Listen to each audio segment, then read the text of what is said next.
Parfois, tout commence par une broutille. Un jour ordinaire, un matin comme les autres, la personne se lève de sa chaise et remarque que ses jambes ne répondent plus. À la place de la légèreté habituelle, une sorte d'incertitude apparaît, comme si le sol était devenu instable. Au début, cela semble sans importance. J'ai trop longtemps été assis. Mes jambes se sont engourdies, pense-t-on. Mais jour après jour, il devient un peu plus difficile de se lever, un peu plus lourd de marcher. Et à un moment donné, on a la sensation que le corps n'est plus vraiment le sien.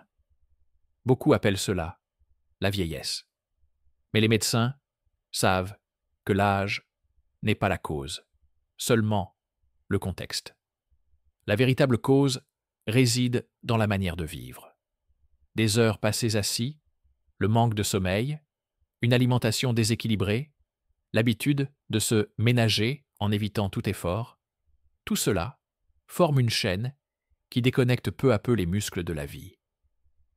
Le corps ne vieillit pas soudainement, il s'habitue au repos. Et c'est là que se cache le piège. Lorsque les jambes cessent de fonctionner, tout le reste s'effondre. La confiance, l'indépendance, la liberté, puis vient la perte du désir même de changer. Mais, et si la cause n'était pas l'âge, mais la façon dont, chaque jour, sans nous en rendre compte, nous programmons notre propre affaiblissement? Comment le corps oublie d'être fort? L'organisme est une machine incroyablement adaptable. Il s'ajuste instantanément à ce qu'on lui demande. Si les muscles travaillent, le corps les renforce. Sinon, il économise l'énergie et élimine ce qui est jugé inutile. Ce processus s'appelle la sarcopénie, la perte progressive de masse musculaire. Il commence vers la quarantaine et s'accélère à chaque décennie. À 70 ans, une personne peut avoir perdu jusqu'à 1/3 de sa force si elle ne fait rien pour la maintenir. Mais la sarcopénie n'est pas une condamnation. Le problème, c'est qu'elle avance en silence, sans douleur, sans symptômes évidents. On reste assis plus longtemps, on marche moins, on sort de moins en moins souvent, et le cerveau enregistre cet état comme la nouvelle normalité. D'abord, c'est l'endurance qui disparaît, puis l'équilibre. Ensuite, la capacité à réagir rapidement. Et un jour, on trébuche à l'endroit même où l'on passait autrefois sans difficulté. C'est pourquoi les médecins disent « une chute n'est pas un accident », mais le résultat final d'un long processus d'inactivité. La bonne nouvelle, c'est que le cerveau et les muscles peuvent se reconnecter même après une longue pause. Le système neuromusculaire ne meurt pas. Il dort simplement. Et on peut le réveiller. Mais avant de réveiller le corps, il faut comprendre ce qui le fait s'endormir. Erreur numéro 1. Le silence du mouvement. Le repos paraît inoffensif. Il est même trompeusement agréable. Après le déjeuner, le fauteuil, la télévision, le journal, quelques heures de détente, et soudain, la journée est terminée. Mais ce repos est en réalité le pire ennemi des jambes. Les muscles sont faits pour bouger. S'ils ne reçoivent pas de charge, l'organisme les considère comme un fardeau. Il commence littéralement à les démonter pour économiser de l'énergie. Tout ce qui n'est pas utilisé disparaît. Or, ce sont précisément les muscles des jambes qui assurent la circulation sanguine, l'équilibre et la thermorégulation. Quand ils s'éteignent, tout l'organisme en souffre. Le sang stagne dans le bas du corps, les veines se dilatent, les articulations s'enflamment, le cerveau reçoit moins d'oxygène. Les personnes âgées disent souvent « je ne bouge pas parce que je me fatigue ». Mais la vérité est l'inverse. Elles se fatiguent parce qu'elles ne bougent pas. La solution est simple, mais demande de la volonté. il faut se lever toutes les 40 ou 50 minutes, ne serait-ce que pour rester debout quelques instants ou marcher un peu, faire quelques flexions légères, se hisser sur la pointe des pieds, étirer les bras vers le haut. Ce n'est pas un entraînement. C'est un signal envoyé au cerveau. Le corps fonctionne, garde les muscles. Les scientifiques appellent cela l'activation des mécanismes anti-gravitatoires. Chaque mouvement, aussi petit soit-il, rappelle au corps que les jambes sont importantes. Et il est étonnant de savoir que 3 minutes de mouvement léger, toutes les demi-heures, suffisent à briser le cycle d'affaiblissement accumulé pendant des années. Erreur numéro 2, le manque de protéines, un sabotage silencieux. Les protéines ne sont pas seulement de la nourriture. Elles sont le matériau de construction de la vie. Sans elles, aucune cellule, aucune enzyme, aucun muscle ne peut exister. Et pourtant, c'est précisément ce qui manque le plus dans l'alimentation des personnes âgées. La raison est simple. L'appétit diminue, le goût change, la digestion ralentit, et l'habitude de manger léger devient un piège. La personne croit bien faire, manger moins, se ménager, mais en réalité, elle prive son corps des ressources nécessaires à sa réparation. Les muscles ne poussent pas dans le vide. Ils se forment à partir d'acides aminés, ces petits briques que fournissent les protéines. Et s'il n'y a pas assez de briques, le corps est obligé de démonter les vieux murs pour maintenir ses fonctions vitales. Les jambes sont les premières à céder lorsque les protéines manquent.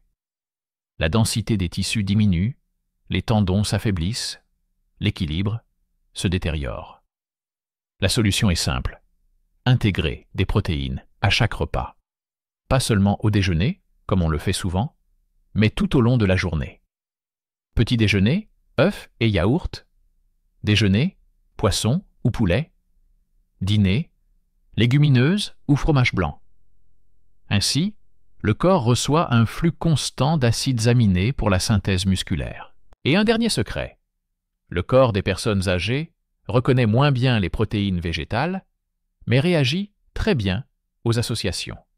Lentilles, plus œufs, fromage blanc, plus noix, poisson, plus légumes.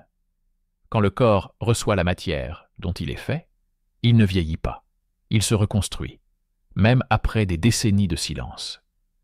Erreur numéro 3, la nourriture qui vole l'énergie. Beaucoup pensent que ne pas trop manger, c'est bien manger. Mais l'important n'est pas seulement combien on mange, c'est aussi ce que l'on mange. Le pain blanc, les pâtes, les sucreries, les charcuteries, l'huile frite, les sauces industrielles. Tout cela crée dans le corps un fond inflammatoire, lent mais constant. Les scientifiques appellent cela l'inflammation métabolique. Elle ne fait pas mal, ne brûle pas, mais elle prive les muscles de leur sensibilité aux nutriments, comme si le signal du cerveau arrivait en retard. Le corps dépense son énergie non pas à se renforcer, mais à lutter contre lui-même. Et la personne se sent fatiguée, même sans rien avoir fait. Les jambes deviennent lourdes, comme remplies de plomb. Se libérer de cela ne demande pas de pilule, mais une fourchette. Il suffit d'éliminer les produits qui provoquent l'inflammation. Farine raffinée, sucre, boissons gazeuses, charcuterie, aliments ultra transformés, et de les remplacer par de la vraie nourriture. Légumes, céréales complètes, poissons, œufs, fruits à coque, herbes fraîches et huile d'olive. Que la nourriture ne soit pas seulement une satiété, mais un carburant pour bouger. Les études montrent que les personnes qui suivent un régime méditerranéen ont près de 30% de risque, en moins de perdre leur force musculaire ou de tomber. non parce que ce régime est miraculeux, mais parce qu'il réduit l'inflammation, accélère le métabolisme et nourrit les vaisseaux sanguins qui apportent l'oxygène aux muscles. Tu sentiras ton corps te remercier, non pas par des mots, mais par la légèreté de tes pas. Erreur numéro 4. Des mains actives, des jambes passives. Beaucoup de gens croient vraiment qu'ils sont actifs. Ils font des choses, rangent la maison, tricotent, cuisinent, lisent, se déplacent dans leur espace. Mais l'activité des mains n'est pas la même chose que l'activité du corps. La véritable vie de l'organisme commence quand les jambes bougent. Elles sont le fondement. Sans leur participation, le cœur travaille davantage. Le cerveau reçoit moins de sang. Les articulations perdent leur lubrification. C'est comme éteindre la pompe principale du système. Si les jambes ne bougent pas, tout le reste finit par s'arrêter. Une personne peut accomplir 1000 petites tâches, mais tant qu'elle ne fait pas de pas, le corps considère que le mode repos est encore activé. La bonne nouvelle, c'est que retrouver l'activité est possible à tout âge. Et c'est plus simple qu'on ne le croit. Commencez par 2 moments de mouvement chaque jour. Par exemple, le matin, 5 minutes après le réveil, s'asseoir et se lever de la chaise 10 fois, marcher dans la pièce, se hisser sur la pointe des pieds. Le soir, 3 minutes avant de dormir, simuler la marche sur place, s'étirer doucement. Il ne s'agit pas de faire du sport. Il s'agit de rappeler au corps que les jambes comptent. Cela active un puissant réflexe neuromusculaire. Les muscles se réveillent. Le cerveau envoie des signaux. Les articulations retrouvent leur amplitude naturelle. Ainsi, reviennent la résistance et la force.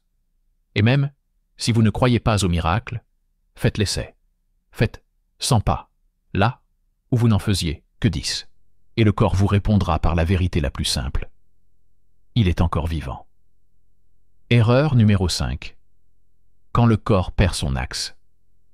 Tout dans le corps humain s'organise autour d'un axe. Une ligne invisible qui va du sommet du crâne jusqu'au talon. Tant qu'elle reste droite, l'équilibre est stable, la marche est sûre et les articulations fonctionnent correctement. Mais avec les années, cet axe se déplace souvent. Le dos voûté, les épaules tombantes, la tête penchée vers le bas en marchant, tout cela détruit l'équilibre. Les jambes commencent à rattraper un poids qui autrefois se répartissait uniformément. Une jambe travaille pour 2. Les genoux subissent une charge excessive. Le dos se tend et le pas cesse d'être un mouvement naturel pour devenir un effort. La personne pense s'être affaiblie, alors qu'en réalité, elle a simplement perdu son alignement. Corriger cela est possible. Le premier pas est de prendre conscience de son axe. Placez-vous debout contre un mur, en le touchant avec l'arrière de la tête, les omoplates, les fesses et les talons. Sentez comment le corps s'aligne. Gardez cette sensation et emportez-la avec vous en marchant, en restant debout, dans les gestes quotidiens. Chaque fois que le corps se redresse, les muscles s'activent automatiquement, comme s'ils se souvenaient de leur raison d'être, soutenir, bouger, stabiliser. La bonne posture n'est pas une question d'esthétique. C'est la base de l'équilibre et la meilleure prévention contre les chutes. Vous pouvez entraîner vos jambes pendant des heures, mais tant que vous n'aurez pas redressé le dos, la force ne reviendra pas, car la stabilité commence par le haut. Erreur numéro 6, la pensée qui paralyse. L'erreur la plus dangereuse n'est pas physique. Elle est dans la tête. C'est cette pensée. Il est déjà trop tard. Elle s'installe sans prévenir. après une maladie, une chute, une journée fatigante. Et c'est comme si elle éteignait le moteur intérieur. La personne commence à vivre avec prudence. Elle s'assied quand elle pourrait rester debout, demande de l'aide quand elle pourrait agir seule, et le corps, obéissant, s'adapte. Il cesse de résister. Ainsi naît ce que les gérontologues appellent l'impuissance apprise. Quand le corps peut encore, mais que l'esprit ne le permet plus. Pourtant, le corps ne vieillit vraiment que lorsqu'il cesse de recevoir des défis. Et n'importe quel défi, même minuscule, peut rallumer le moteur de la vie. Il suffit de commencer par des gestes simples. Se lever, sans céder des mains, marcher un peu plus loin que d'habitude, descendre une marche sans se tenir à la rampe. Chaque petit « aujourd'hui j'ai pu » brise le schéma du « c'est trop tard ». Chaque mouvement envoie au cerveau le message « je contrôle encore mon corps ». Et plus ce message se répète, plus vite la force revient. On ne peut pas remonter le temps, mais on peut changer la façon dont le corps y réagit. Le soutien naturel du corps. La force, ce ne sont pas seulement les muscles, c'est aussi le sang, les vaisseaux, l'alimentation et même l'humeur. Parfois, le corps est fatigué, non pas à cause de l'âge, mais à cause de l'inflammation interne et du manque d'énergie. La nature offre des moyens simples pour restaurer la circulation et le tonus. L'un d'eux est la betterave. Elle est riche en nitrates, qui dilatent les vaisseaux et améliorent la circulation sanguine. Des études montrent que le jus de betterave peut augmenter l'endurance, même chez les personnes âgées. L'orange apporte de la vitamine C qui renforce les parois des vaisseaux et aide à absorber le fer. Le gingembre et le curcuma réduisent l'inflammation et l'huile d'olive améliore l'absorption des nutriments. Tout cela peut être combiné dans une boisson simple. Une demi-betterave crue, râpée, le jus d'une orange, une cuillère à café de gingembre râpé, une pincée de curcuma et une cuillère d'huile d'olive. Mélangez le tout et buvez-le le matin à jeun. Ce n'est pas de la magie. C'est un soutien pour un système qui sait déjà se régénérer. Mais il y a une condition essentielle. Aucune boisson ne remplace le mouvement. Elle ne fonctionne que lorsque la personne utilise ses jambes, comme un outil, et non comme un ornement. Buvez autant de mélanges miraculeux que vous voulez, mais si les jambes restent immobiles, elles n'entendront aucun des ingrédients. Tout est encore possible. La force des jambes n'est pas seulement la capacité de rester debout. C'est la liberté. C'est la vie en mouvement. Quand une personne cesse de s'appuyer fermement sur ses jambes, elle perd non seulement sa stabilité physique, mais aussi une partie d'elle-même, celle qui était active, vivante, confiante à chaque pas. Mais tout cela peut se retrouver. Peu importe les années écoulées, peu importe combien de fois le corps affaiblit. Une seule chose compte, faire un pas. Petit, prudent, mais conscient. Car le retour de la force commence toujours par un seul pas. Le corps n'est pas un ennemi. Il ne trahit pas. Il attend simplement le signal. Je suis prêt à bouger de nouveau. Dès que ce signal apparaît, un travail silencieux, mais puissant, commence à l'intérieur. Le cerveau rétablit la connexion avec les muscles, les vaisseaux s'ouvrent et le sang ramène l'oxygène, là où régnait le silence. Alors, se produit ce que les médecins appellent l'effet du réveil. La personne se rend compte qu'elle peut. Elle peut se lever sans appui. Elle peut marcher sans être essoufflée. Elle peut sentir à nouveau le sol sous ses pieds et la joie d'un simple pas. Ces instants ne sont pas de simples mouvements. Ce sont des moments de vie retrouvés. Chaque matin peut commencer par une question. Que vais-je faire aujourd'hui pour me prouver que je peux encore? La réponse ne demande aucun héroïsme. Parfois, c'est 3 pas jusqu'à la fenêtre. Parfois, une promenade autour de la maison.